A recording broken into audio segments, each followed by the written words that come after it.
I'm gonna give everybody a free lesson here. If you see the glare of the dash in the window, I want you to watch it disappear.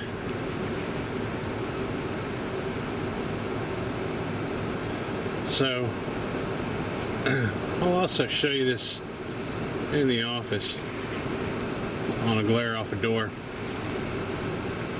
This also makes a difference if you're taking video through a window, like in a restaurant or something, and there's a glare. You just make it go away or come back. So the trick is you need a simple circular polarized lens that is adjustable. That's it. You can get a full set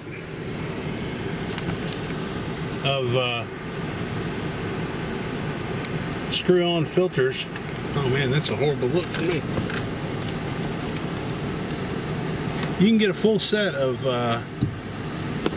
screw-on filters from Amazon for, depending on your camera, you know.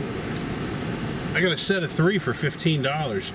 I got my UV filter, which I put on every camera, night or day usually, just because it's there and it protects my lens. But I also got the circular polarized lens that's adjustable, means you can spin it around once it's screwed on. And then I got an ND filter, and the ND filter, this one happens, I think this is an ND4. Yeah, ND4. I've got more, but the thing is, the ND filter just it filters out more light, basically. Starts changing how your camera reacts a little bit. Especially if you have it on automatic settings. But what happens is that it will actually, you know, if you've got your automatic settings on, or you can do it manually, but it slows down your shutter speed a little bit, and you capture some more movement. It looks a little more cinematic, that's all. You might not want to put it on for any investigative work unless you're really trying to make it look like a cinematic production, but I probably wouldn't recommend that.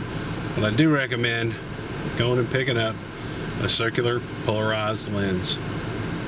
Just the only thing you really need to make sure about that lens is that it's adjustable. I mean, you can spin it to adjust the polarization. Some of them will come with a little knot on top, not a knot, but a little dot or a slash or something to show you that it's a top, and that's where you want your you want that to be up. Not all of them do. The cheaper they are, the the less likely that's going to show up on it. But I put polarized lenses on everything. At nighttime, you don't need it, so you're going to want to unscrew it. So keep a case where you can keep it clean and safe when it gets dark. About sunset time, whenever that sun goes down, you don't need that filter anymore. You're not worried about getting the bad glares off the window unless there's a car coming. So there's no need to worry about it. But you put that filter away, and then next morning you got to get back to work. Throw your filter on there. It filters out a little bit of light, but what it does is it kills that glare. It does the same thing. So if you're out buying sunglasses, buy polarized lenses. It's better for your eyes. You'll be able to see through the glare in your windows. Sometimes the glare in the glass, when you're trying to look through the glass into a restaurant or an office building. If you're looking down into the water, you can see much deeper into the water when you're wearing polarized lenses. You can do the same thing with your camera. Spend a couple bucks. They're not expensive. They're worth it. It'll make your video look better, I promise.